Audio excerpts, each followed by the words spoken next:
విషయంలో ఆయన మాట్లాడుతూ లడ్డూ కల్తీ వ్యవహారంలో ఎవరిని వదిలే ప్రసక్తి లేదని స్పష్టం చేశారు. భక్తులు సమర్పించే తలనీలాలలో కూడా పెద్ద ఎత్తున స్కామ్ జరిగిందని, దీనిపై కూడా టీటీడీ బోర్డు నిర్ణయం మేరకు ఎంక్వైరీ చేస్తామని, అవసరమైతే సిబిఐ చేత విచారణ కూడా చేయిస్తామని వివరించారు. సంవత్సరాల ప్రభుత్వం, జగన్మోహన్ రెడ్డి ప్రభుత్వం హిందూ దేవాలయం పైన దాడులు కానివ్వండి, మరియు మొన్న జరిగిన హిందూ దేవాలయాల్లో ముఖ్యంగా ప్రపంచ ప్రఖ్యాతిగాంచిన తిరుమల తిరుపతి దేవస్థానంలో కల్తీ నెయ్యి ఇవ్వడం కానివ్వండి, అన్నప్రసాదాల్లో నాణ్యత లేకపోవడం, ప్రసాదాల్లో నాణ్యత లేకపోవడం, చాలా హిందువుల దేవాలయాలపైన దాడులు చేయడం గత 5 సంవత్సరాలుగా జరిగింది. మన ఈ గవర్నమెంట్ చంద్రబాబు నాయుడు గారు మా దైవం సీఎం అయిన తర్వాత హిందూ దేవాలయాల్లో ఎటువంటి హాని జరగకుండా కల్తీ లడ్డు టేస్ట్ విధానంలో కానివ్వండి, సామాన్య భక్తుల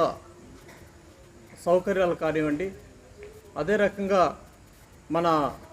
అన్నప్రసాదాల క్వాలిటీ విషయంలో కానివ్వండి చాలా నాణ్యతగా చేయాలనేసి వచ్చిన తక్షణం చంద్రబాబు నాయుడు గారు సీఎం అయిన తక్షణం హిందూ దేవాలయాలపైన చాలా వరకు దృష్టి పెట్టి దాన్ని నాణ్యతను ఎక్కువ చేస్తున్నారు. అదే రకంగా మొన్ననే మా నాయి బ్రాహ్మణులకు ఎన్నో సంవత్సరాలుగా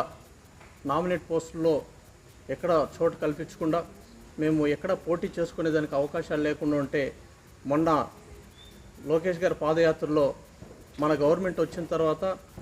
1200 టెంపుల్స్లో నామినేట్ పోస్టులు మీన్స్ ప్రతి ఒక్క దాంతోనూ ప్రతి ఒక్క టెంపుల్లోనూ బోర్డు మెంబర్గా ఇస్తానని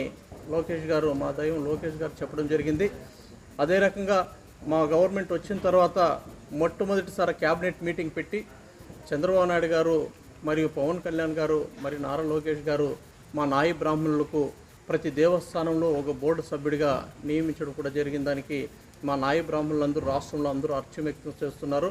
అదే రకంగా ఈరోజు